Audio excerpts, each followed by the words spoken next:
seni eşidirəm. Divarlar danışır senin səsin kimi. Boş otaqda atdım yankılanır izim. Sen gedəndən sonra zaman da dayandı, saat işləyir. Amma içimdə dondu anı, adını çəkmirəm. Amma hər yerdəsən, sanki yoxsan artıq. Amma nəfəsdəsən, mən səni itirmədim, sən məni sildin. Bir cümləli eşqiydik, yarım qaldı, bitti. Sen sustukça mən də çox danışdım içimdə. Gecələr səni yığdım, cavab gəlmədi heç olur. Biz bir səhnədəydik, amma fərqli rollar. Sən çıxıb getdin, mən hələ o yollarda. Sözlər bitmədi, sadəcə deyilmədi. Sevgi ölmədi, sadəcə hiss edilmədi.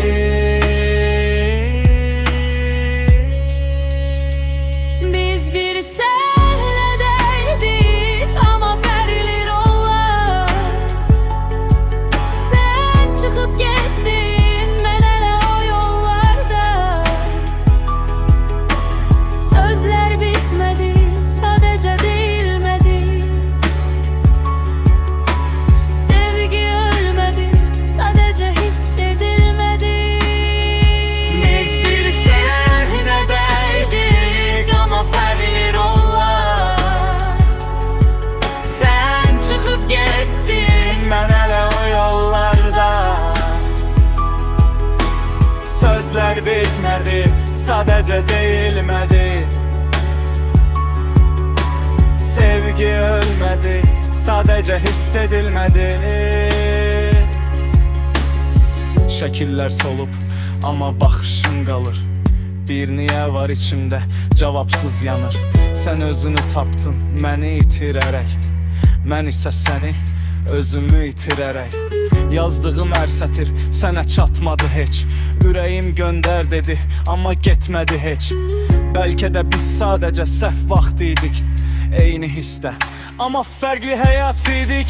Mən səni buraxmadım, sadəcə yoruldum. Səni sevdikcə özümü unuttum. İndi sənsizəm, amma sənlə doluyam.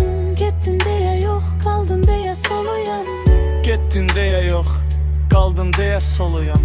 Getdin deyə yox, qaldın deyə soluyam.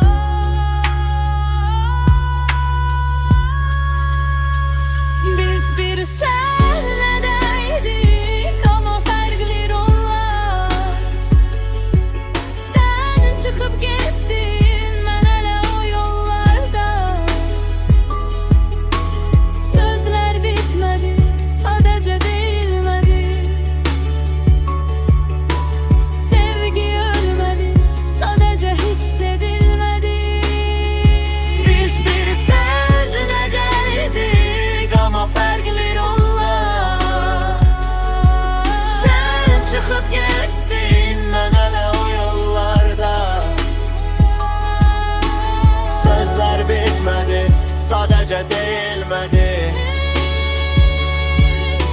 Sevgi ölmədi, sadəcə hiss edilmədi.